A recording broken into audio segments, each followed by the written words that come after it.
राहुल सोलापूरकर यांनी भारतरत्न डॉक्टर बाबासाहेब आंबेडकर यांच्याबाबत केलेल्या आक्षेपार्ह विधानाबाबत महाराष्ट्र राज्य अनुसूचित जाती जमाती आयोगाकडून गंभीर दखल घेण्यात आली आहे। सोलापूरकर यांनी भारतरत्न डॉक्टर बाबासाहेब आंबेडकर हे वेदांना मानणारे आणि ब्राह्मण होते असं विधान केलं। या संदर्भात अनेक तक्रारी प्राप्त झालेल्या आहेत। सोलापूरकर यांनी बाबासाहेबांच्या ब्राह्मण असण्याबाबत पुरावे आयोगाकडे खरं तर सादर करावे, अन्यथा पुढील कारवाईला सामोरे जावे असा सज्जड इशारा राज्य अनुसूचित जाती जमाती आयोगाचे उपाध्यक्ष ॲडव्होकेट धर्मपाल मेश्राम यांनी दिलाय।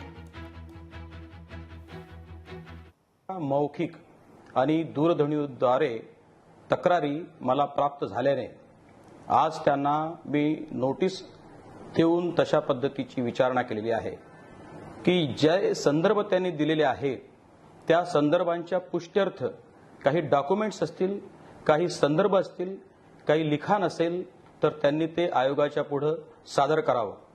खरं तर असं करून त्यांनी परमपूज्य डॉक्टर बाबासाहेब आंबेडकरांचा अपमान केलेला आहे। त्यांनी या पद्धतीने तत्काळ खुलासा करावा अशा पद्धतीची सूचना मी अनुसूचित जाती जमाती आयोगाचा उपाध्यक्ष या नात्याने आज त्यांना दिलेली आहे। लोकशाही मराठी ऐका, पहा, जागरूक रहा।